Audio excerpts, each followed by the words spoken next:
Ladies and gentlemen, the 45th and 47th President of the United States, Donald J. Trump.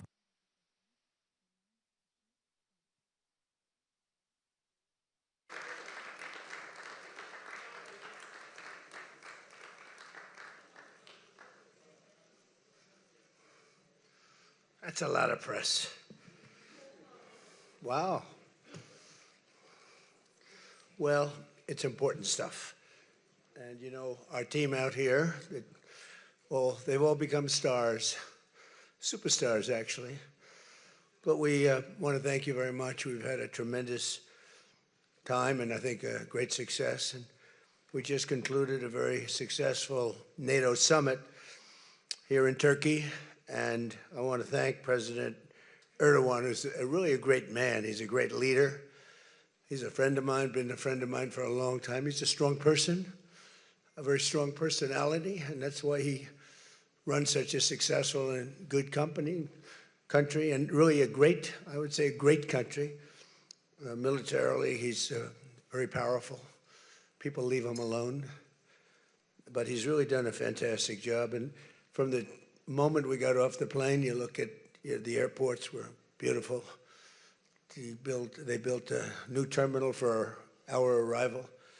Everything was beautiful. And so I just want to thank President Erdogan, who's done a fantastic job in Turkey. And I also want to thank NATO Secretary General Mark Rutte. Mark is an extraordinary person, smart, great leader. It's not easy leading so many leaders like that. You get a lot of leaders, and they're strong personalities, every one of them. And Mark does an unbelievable job. Couldn't find anybody better.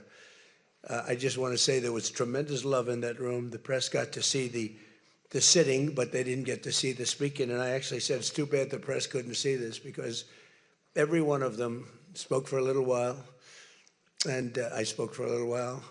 And it's a lot of speeches. We kept it short, but it's too bad the press couldn't have seen what we were doing in that room, because it was very smart people, and they have a lot of good in their heart, not evil, good.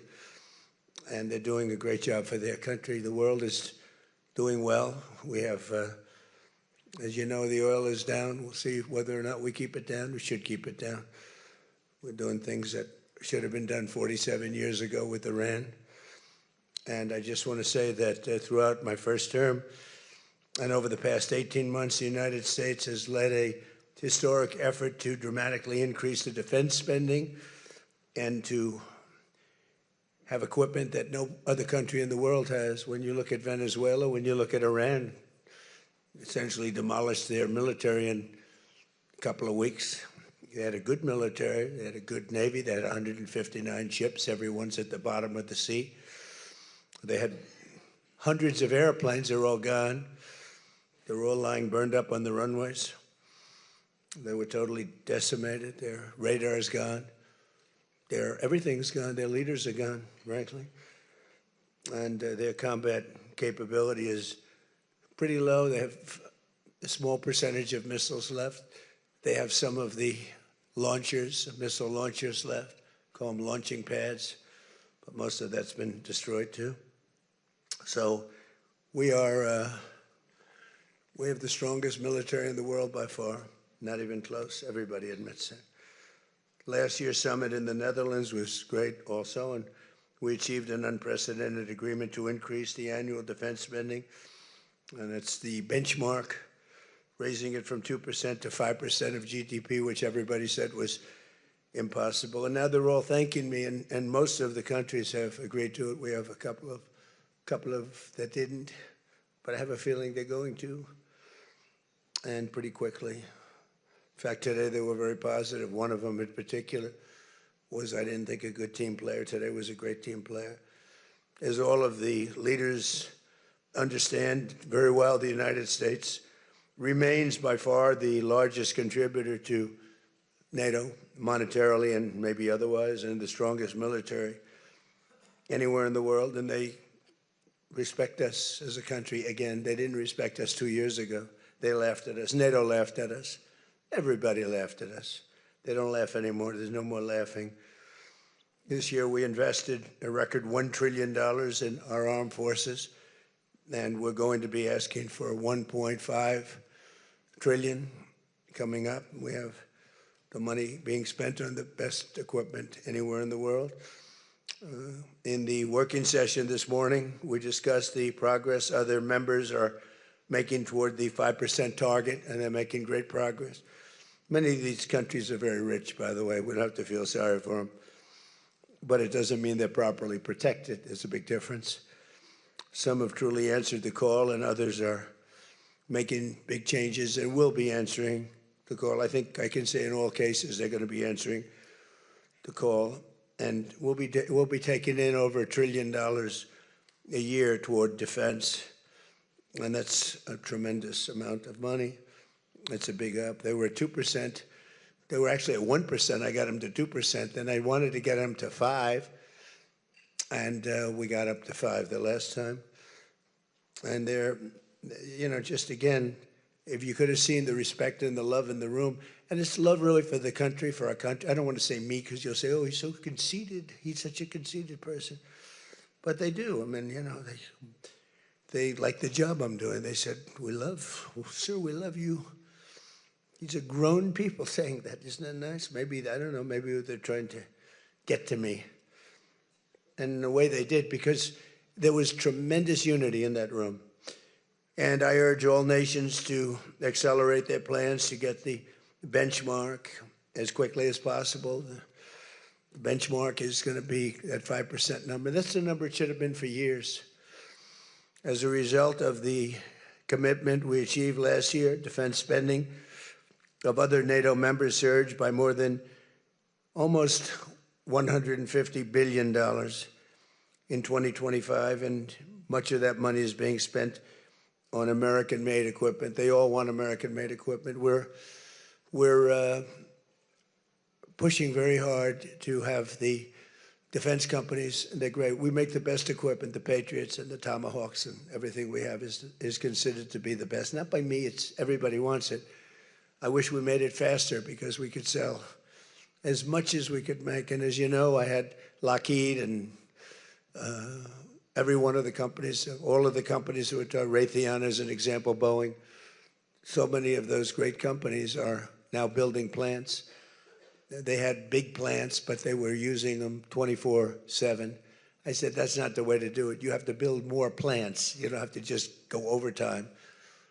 No tax on overtime. Remember that, please? No tax on overtime. Those people are happy.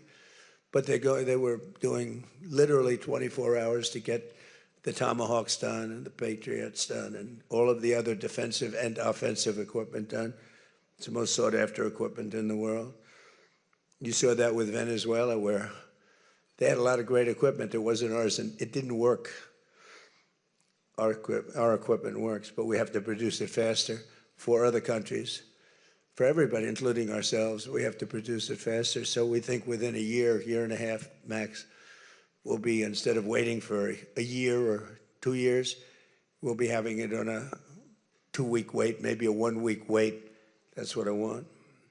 And it'll do really well. A lot of people are, just waiting. They're waiting. They want to get this defensive equipment, maybe in particular the defensive equipment, but offensive and defensive. Much of that money is being spent on American-made equipment. That's the money that the European and Canada are spending, European countries mostly, and Canada.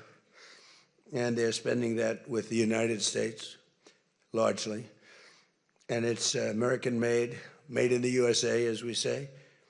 Weapons, munitions, supporting thousands of American jobs. This will increase. We have the highest number of jobs. Right now, we have the most people working in the United States that we've ever had in the history of our country. We have the biggest investment ever made, $19.2 trillion. That's 6 times more than we've ever had. Think of it, 6 times more. And what did that were tariffs. Without the tariffs, I think we would have done fine, like at about 2 or 3. The last administration had much less than $1 trillion invested for 4 years. We have 19.2 trillion invested in 1 year. We haven't gone into the extra almost a half a year, 1.5 years. Those numbers won't come out for a little while.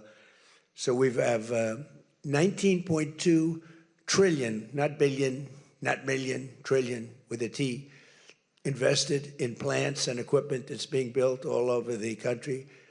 Eli Lilly is building plants, big drug, Merck, all of them, the drug companies are building.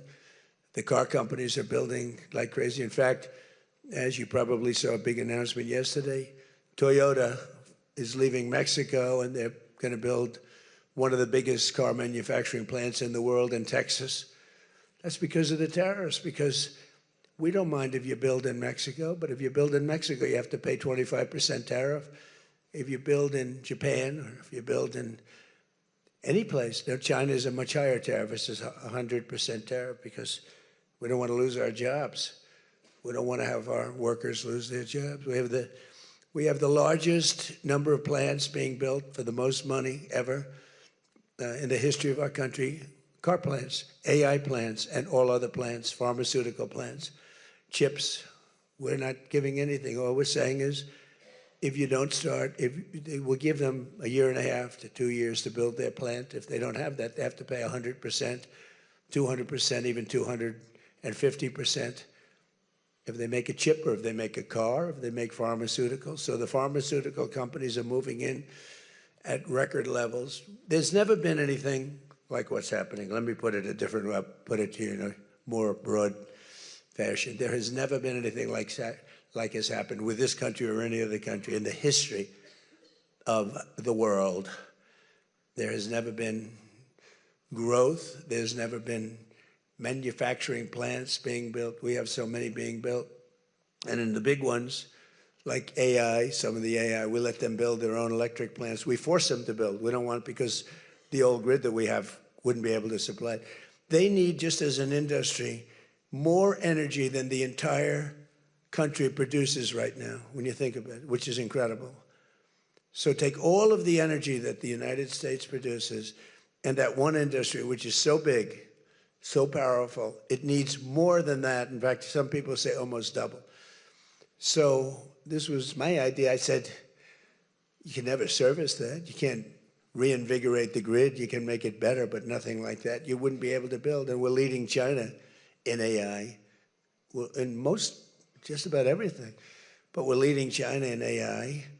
Even in TikTok, I was watching somebody say, oh, the TikTok deal, it's so bad for, well, because they say the deal was incredible, but they think the word that gets out is bad, except the numbers just came out, and I'm #1 on TikTok, and all I do is talk about communism, right? So it's sort of good. I used it to get elected, too. But, you have to get your word out. But the numbers came out just a little while ago, and I was #1, some ridiculous number. I never heard of numbers like that, but #1. And all these entertainers are number 27, 29. It's crazy. I don't even understand myself. But that means that my word's getting out about how great our country is, how successful our country is, and how bad communism is, and how bad these lunatics are that are running for election that don't sound good, don't think good, and don't look good. I don't see any looker. I don't see anybody with the look. You need the look, I guess. You need something, but they don't have it. And I think they'll fade fast. And it's not social democrats. This is not a social democrat. These are communists that are running. And they don't want God. They don't want successful things to happen for our country. They don't want to have a successful country. I think they're sort of crazy. As European nations rebuild their militaries, American equipment will be the largest beneficiary. The defense companies are going to be making most of that equipment. They want the American equipment because it works better. It's not a question of anything else. We make the best equipment in the world. And to that end, I provided other leaders with an update on the steps we're taking to rapidly scale up production in the United States. And they wanted to hear that because they don't really want to get it in 4 years, 5 years. They want to get it like in a week. And we'll actually be at a point like that in the not too distant future with the plants that are being built. The defense plants, it's incredible. Lockheed is building, I think, 5 Some of them are building 3, 4, or 5, and they're big ones. It's going to quadruple the output of we have with the munitions and the basic equipment itself, whether it's a Patriot or Tomahawk missile or any of the missiles that we make many missiles, different types, for different occasions. And just today at the summit, we announced $3 billion of new defense investments with U.S. companies. And Lockheed Martin will establish a world-class Patriot missile sustainment facility, a big deal in Europe. They're given a tremendous incentive by Europe to do that. All goes to the benefit of us and Europe because they're getting the best equipment. Northrop Grumman is moving forward with the sale of advanced American drone technology. We're actually the leader in drone tech. A lot of people don't know that. We have the most sophisticated drones in the world. And we're a real, I guess we're the leader, but we'll soon be the leader by many times over. And Lockheed and Rheinmetall are announcing a partnership to build the Army Tactical Missile Systems, which is a big deal. And Anduril is announcing a deal to build their new Barracuda missiles, which is a very highly sophisticated, fast missile, and we're doing that for Poland. Poland's doing very well, by the way, with a very, very good president, great president, I think. All of these agreements directly benefit the U.S. defense industry and base, and what it really does is it means jobs. And again, I have to just say that when Toyota announced yesterday, I wasn't that surprised, but everybody wanted to get that. That's the largest, I think it's going to be the largest plant in the world, car plant, and they're moving into the United States. And again, they're doing that to avoid paying the tariff, because if you build your product here, you pay no tariff. If you don't, you pay a 25% tariff, depending, 35% sometimes 100%, 200%, depending on what the product is. As an example, we're doing great on steel because we charge tariffs. So now all of a sudden the steel industry, which was absolutely dead a few years ago, I revived it in my first term, pretty good. And then they blew it in the Biden term. What a shame. They just blew it right out the window. They had no idea what they were doing. And I quickly revived it at the beginning of this term, year and a half. And the steel business is through the roof. We don't even make aluminum anymore. Now we're going to have the largest aluminum plant in the world being built in Oklahoma. I love Oklahoma. 77 out of 77 counties, 3 times. And it's great. It's a great state. They're going to be building the largest aluminum plant in the entire world in Oklahoma. It's starting very soon. Over the course of the past 2 days, I had a number of excellent discussions with other leaders at the summit and held productive bilateral meetings with essentially all of them. We had dinner last night. Just about all of them were there. President Erdogan of Turkey, as well as President Zelensky, and he just came in, as you probably saw, had a little press conference, and also President al-Shara of Syria, who's doing an unbelievable job in unifying Syria. What a job he's doing. Syria was a mess with what happened with the previous government, you know that. Very dangerous place, and now it's just come together. He's done a fantastic job. People are talking about it. In every conversation, it was clear that America is back, and we're stronger and bigger and better than ever before. We have more jobs, as I said, than ever before. And we're respected again like maybe never before. We are so respected as a country. That's why I wish I told the Secretary General, Mark, I said, it's too bad the press could not see what's happening in this room. You saw the big round circle with all of the leaders of all of those countries. And I don't know, I think they should allow it. The theory is that they won't. So many of the presidents, prime ministers, they were all here from NATO, the NATO countries. And in particular, we have to thank the Secretary General Mark Rutte for doing a fantastic job. He really put on a tremendous, his was just something, he's a unifier. He's a tremendous unifier. So I could take a few questions. We've done a few of these already today, so I don't think we should take too many. I don't think we should take, wait. So we're going to keep it a little bit short, and I know a lot of you are going home. Some are going with me.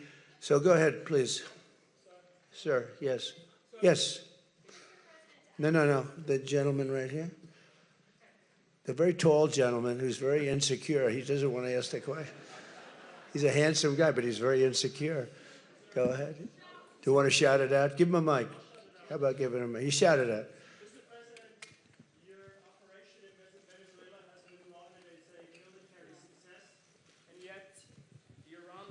Seems to be a strategic dead end for you. Why are you apparently unable to end the Iran war? So I think we're doing just the opposite. The Iran war has been a tremendous military success.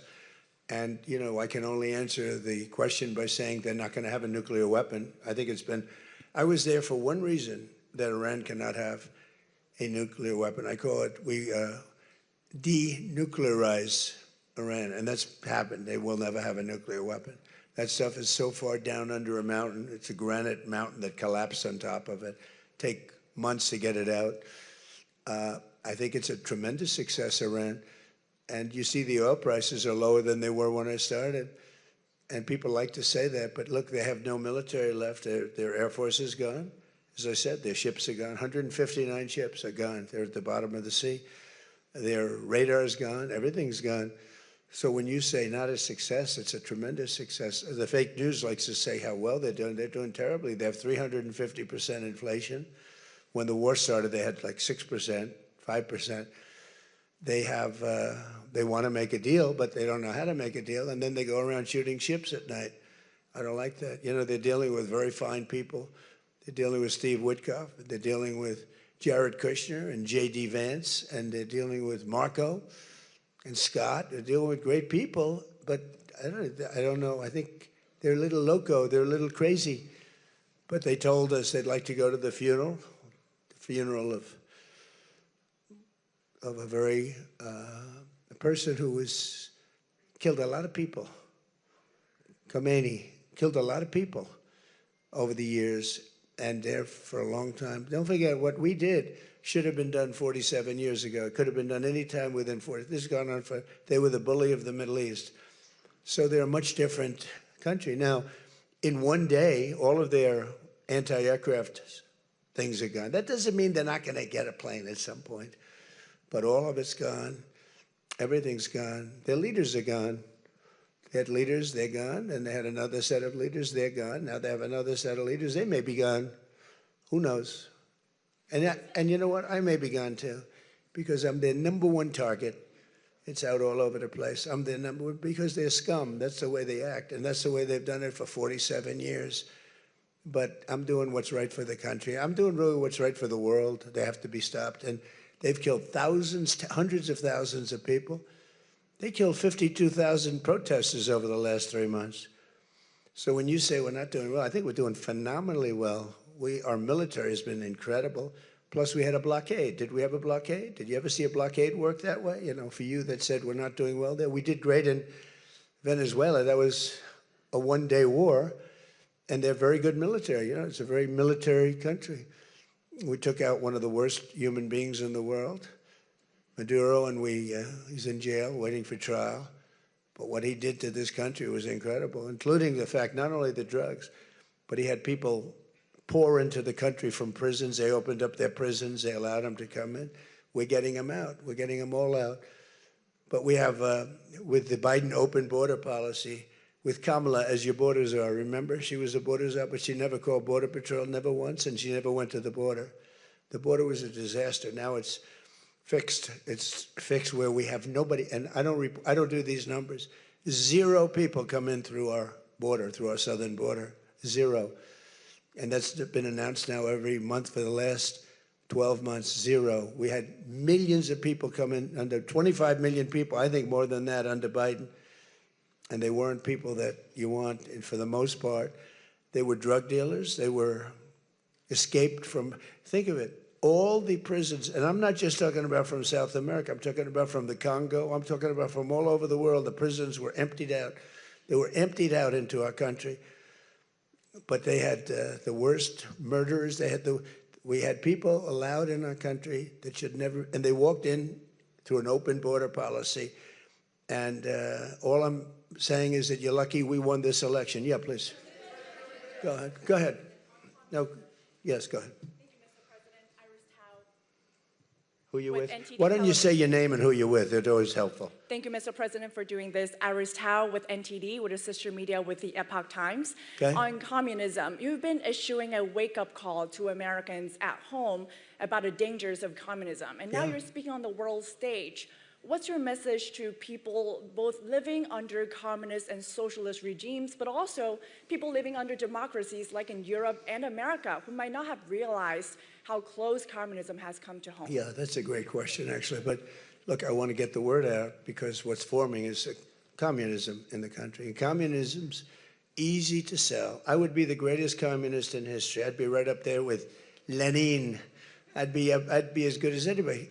You've got free rent for the rest of your life. What they don't say is that you'll be living in squalor in 12 months. You've got a free house. Would anybody like to have a free house? We'll take it away from somebody. We'll give it to you. You'll have murders all over the place. Communism's a disaster. It's been proven to be for thousands of years under different names, but same thing. It's very important. And, you know, it's funny.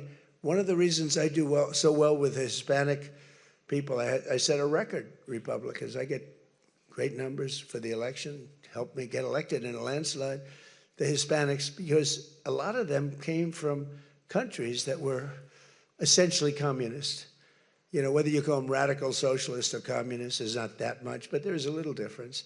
When they say social democrats, we're social democrats, it sounds so nice. It's not nice, it's a very dangerous term. So I do talk about it, and I talk about it on TikTok, and I talk about it everywhere. I talk about it here. And you're right, it has become international, but it's never worked, and it's not going to work. What is working is the United States. If we think of it, we have more jobs than we've ever had. People are making more money than they've ever made. I'm talking about workers now. I'm talking about workers. They're making higher salaries than they've ever made before. It's just the best system, and it's got flaws, but everything's going to have a little flaw, but it's been amazing. And when I watch what's happening, and I see these lowlifes getting, I mean, they're lowlifes. I watch them. I know good people. I know quality people. These are essentially lowlifes. And when I see what they're talking, I think they're very dangerous in many ways. And I've said it, and then I said, boy, that's a pretty big statement. Then I realized, you know, a couple of people said, I think you're probably right.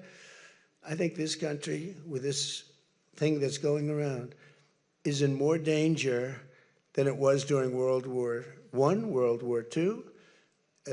If you talk about September 11th, if you talk about Pearl Harbor, that was big danger.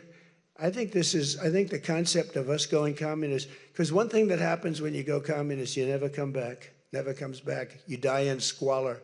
You die a horrible death. You die in squalor, and it gets very evil and very nasty. Yeah, please go ahead. Mr. President, Tyler Pager with the New York Times. Last month you said Iranian leaders were very rational people, nice people to deal with, strong people, smart people. Today you said they were scum, sick people, and being led by sick people. What changed, and do you think they're— I got to know them. So I've said that about a lot. Now, when you say rational, I think they're much more rational than level 1, level 2. Level 1 is gone, level 2 is gone. This is level 3. I think they are more rational, but based on their actions over the last week or two, they're not doing a service to the people. And I think more than anything else is I got to know them. And I'm not sure I want to make a deal with them. We can play games, but I'm not sure I want to make a deal. I just finished the job. Yeah, please, go ahead. Go ahead. Go ahead. Go ahead. Thank you, Mr. President. Steve Sedgwick from CNBC. The oil markets are up today around about 7% for WTI and Brent as well. The world is taking you at your word, sir, that the MOU is over, that the ceasefire is over. What happens next, sir? Are we on the cusp of a full-scale return to full conflict? Well, I'll tell you what happens next. We're never going to see Iran have a nuclear weapon because that's much more important than the numbers you're talking about. The prices of oil are dropping like a rock. Now they'll be up a little bit, and this will end very quickly. We have an oil glut right now because we got all those boats out of the Strait, and it's going to drop, and I've predicted everything. I've been right about everything, and I have been for a long time. That's how I got to be president 3 times. That's how I won 3 elections. I did very well in the second one, won it. It was a rigged election. But I've been right, and oil's coming down. Now, I have to make sure of one thing, that we don't have lunatics having control over nuclear weapons. So we have that now. There's no way they have a nuclear weapon. We have cameras, as an example, on the site that those beautiful B-2s at 1 o'clock in the morning 10 months ago blew up. They blew it up. We have cameras, that's called Space Force, if they're in space. But we have cameras that can read the badge of the person going over to a site. Mohammed something. We say it's Mohammed something is there with shovels. Well, shovels won't get you there. The biggest machinery in the world probably won't get you there, if you want to know the truth. It's way, way below.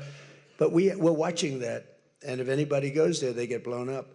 So nobody's going to touch that. Eventually, we'll take it. But what we do have is we have that. That's gone. If we wouldn't have had that, they would have had a nuclear weapon, and they would have wiped out Israel. If I weren't president, Israel wouldn't exist. And we did it 2 times. When the JCPOA, the Obama deal, when that was originally conceived, everything went to Iran. 1.7 billion in cash, hundreds of billions of dollars. They thought they could buy peace with these people. You can't do that. So the big thing we have is, more important than anything we can talk about, is you can't let lunatics have nuclear weapons, and we've stopped that. And that should have been stopped on a couple of other occasions, too, with different countries, but they didn't do that. Yeah, please.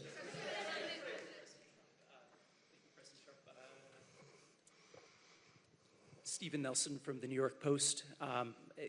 I'd like you to address speculation that you're leaving Ankara not in the new Air Force One because of security concerns involving Iran. You've spoken today twice about them possibly assassinating you and possibly being successful. Did that concern have something to do with Well, I speak about it a lot because, you know, the life of a president is very dangerous. It's 5.2%. You know what a race car driver is? 1/10 of 1%.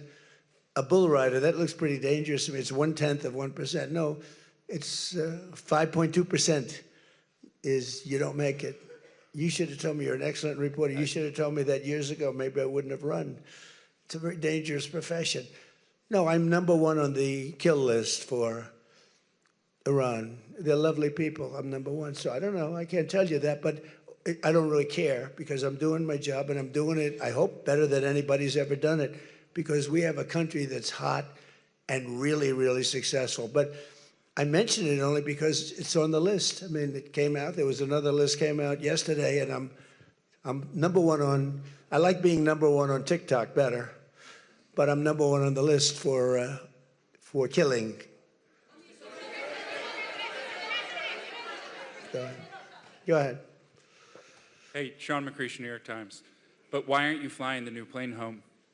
Say what? Why aren't you flying on the new Air Force One home? It's flying to Europe, to one of the big bases, 2 or 3 of the big bases, where we can show it to the people. And we'll be going home by normal methods. But we have it going to Europe, to a couple of bases, actually 1 in particular, but it's going to go to a couple of bases, stop, so the soldiers can see it, because it's truly magnificent. Yeah, please. Go ahead. You want to go? Okay, go ahead. Mr. President, Harici Media, Tunç Akkoç, Türkiye. Mr. President, it seems that the war with Iran may start again. What do you expect from your European allies? I don't think it's going to start again. I think it's going to go very quickly. They hit a couple of ships, and so we hit them much harder. When they hit, we hit 10 times harder. You know, we hit much harder than they do. We have a lot better equipment than they do. We may even, somebody asked before, do you think you'll hit them tonight? I said, we might. Yeah, we might. But when they hit, we hit. You know, it's what we use their language. We speak their language. No, I don't think so. I think anything that happens is going to be over very quickly, and we'll only make it safer, including for oil. Oil is going to be very free, very easy, and it's going to happen very fast. We have the Hormuz Strait. The boats have pulled out. I mean, there's a gusher of oil right now. We have a lot of oil, And no, anything that happens is going to happen very fast. We're not looking for long term. Okay, go ahead, Red. Mr. President, you said today, Ines de la Cuetara with MS Now, you said today that countries... You're with who? MS Now. MS Now. That's a failing network. Why would you want to work for them? MS Now. Can you imagine? They wanted to get away. They took the name NBC because they were embarrassed by it. Go ahead, let's go. When do you hear this question? You said today that countries like Spain, Italy, and the UK were not there for the U.S. and its war with Iran. Should those countries be attacked, will the U.S. be there for that? Well, I'll tell you what. Number one, Spain has been very bad, but, you know, Italy's been good, and almost all of the countries have been good. They just had a bad moment. They didn't help us. We didn't need their help, but if we would have wanted their help, I said, by the way, if I want help, Sir would rather remain on the sidelines, and I didn't like that answer. UK gave an answer that was sort of weirder than that. They went out. I said, would you like to help? They said, we do, but we want to wait till the war is over. This was not in the spirit of Winston Churchill. So, yeah, I mean, I'll tell you what, I can only say if there's one word that comes out of today, it's unification. I've never seen anything like it. Every one of those countries, they love us, they love each other. That was tremendous unification. It was a nice thing to say, and it was a very fair question, too. Yeah. Green? Green? Yeah, you're wearing green, right? Thank you, Mr. President. Eda Turul from Haber Global TV, Turkey. Mr. President, after your meeting with President Erdogan, can you tell us whether you and President Erdogan reach an understanding on Turkey's return to the F-35 program and the future of U.S.-Turkey defense cooperation? And do you believe U.S.-Turkey relations are entering a new chapter right now? Well, I had a great relationship in my first term. You remember Pastor Brunson, and he was put in jail for 35 years, and I called. He was an evangelical hero, actually, very good man. And I called President Erdogan, and he let him out. I didn't pay anything like Obama and Biden pay billions of dollars all the time. I never paid any for anybody. I just tell him, let him out. Let him out. But in this case, I didn't say it the second way. I said it the first way. I said, look, he's a good man. He's highly respected in the evangelical, and I'd like you to let him out. And he was in my office, in the Oval Office the following day, Pastor Brunson. I had a great relationship. When Sleepy Joe Biden got in, bad things happened with a lot of things between the border. Everything was bad. We were laughed at all over the world, and we had a very bad relationship with a lot of countries. I think Turkey was one of those countries. But that changed on November 5th when we had the election. And it's one of our best relationships. We have a great relationship. And they're talking about the F-35 airplane, and it's the best plane, and everybody wants it. And we have to make a decision who we give it to. I mean, my inclination, because he stayed out of, he's not a huge fan of Bibi, and he's not a huge fan of Israel, but he stayed out of that war. He could have gone into that war very easily, and he didn't. At my request, he stayed out of that war. He's been a very good ally. I mean, Marco could tell you we have a very strong relationship with Turkey. You know, it's a very big country. It's a very powerful militarily. It's the second most powerful country in NATO. It's a NATO country. So whether or not we do that, I haven't totally made up my mind. But my inclination is to say, look, he's done everything. He's helped us in so many different ways. And you know who else has been good to us? China. China never came into the war. They get 50% of their oil from Hormuz Strait. They never came into the war. They never said, I'm going to send a ship in 5 destroyers along each side of the ship. They never did. No, President Xi's been great. Everyone's been sort of great, to be honest. You know why? Because they respect our country again. They laughed at our country. They thought we were a bunch of fools. They saw a president that couldn't talk, he couldn't walk. He was a disaster. They lost respect for our country, but now they have more respect for our country than they've ever had before. Thank you all very much. We'll see you back. Thank you very much, everybody.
Which car?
gone.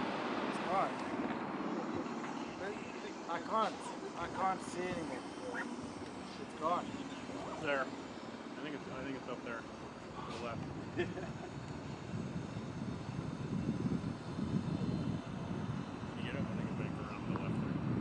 Have him send it to me on WhatsApp. I'm not sure.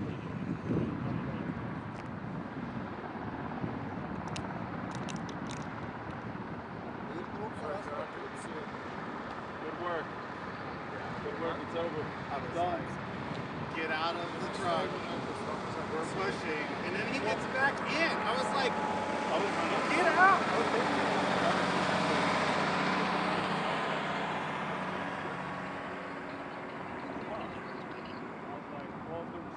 That could be that. I'm not sure. No. And I like checked my phone, and then I heard you yelling, and I was like, oh, shit. Hopefully I came fast enough. Yeah, I mean, we got it done. You did. Alright, we need to turn in this radio, and then we're getting out of here.